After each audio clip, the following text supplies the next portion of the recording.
Xo'sh, assalomu alaykum hurmatli tadbirkorlar, hurmatli yig'ilish qatnashchilari.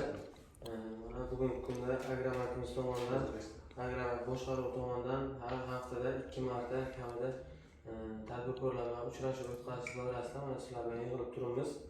Bugungi yig'ilishimizdan asosiy maqsad bankimiz tomonidan tadbirkorlarga berilayotgan imkoniyatlarni keng ta'rif qilish maqsadida bo'ladi. Tadbirkorlikni rivojlantirish orqasidan albatta bu tadbirkorlar yangidan ish o'rinlari yaratishlari, shu bilan birga bozorda talabga mahsulotlarni ishlab chiqarishlarini maqsad qilib olganmiz. Xo'sh, bank produktlariga keladigan bo'lsak, bugungi kunda bankimiz tomonidan bankka biriktirilgan 8 ta mahallada 50 milliondan mahalla loyihasi doirasida kreditlarimiz ajratib kelinmoqda. Bu 5 yil muddatli 2 yil imtiyozli davr bilan yillik erkaklarga 23%, ayol fuqarolarga 23%, erkaklarga 25% dan ajratib kelinmoqda. Yana bank produktimizga 17 millionlik biznesga ko'mak loyihasi dasturida ajratib kelinmoqda. Bu ham xuddi shunday 4 yil muddatda erkaklarga 25%, ayollarga 23% dan ajratib kelamiz. Bu o'zi band qilgan fuqarolarga ajratiladi.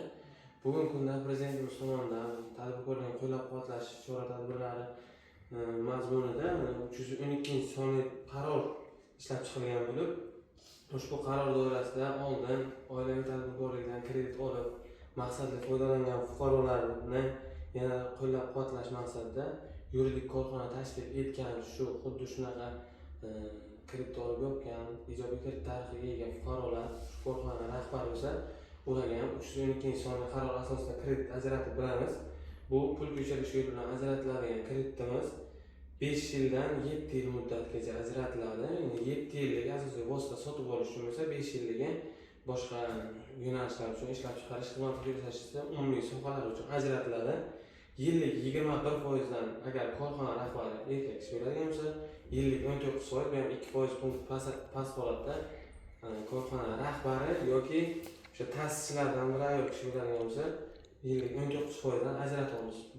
Bu ham faqat bulardan farqi pul ko'chirish yo'li bilan bo'ladi. Keyin umuman olganda Buxoro tumani shu viloyatimizda umumiy hisob raqami bizada bo'lgan tadbirkorlik subyektlariga ajratiladi.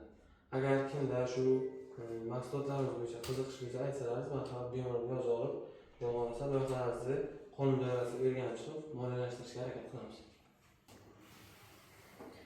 Madina Gulmira Gulchilik korxonasi rahbariman. Bizada joy bor.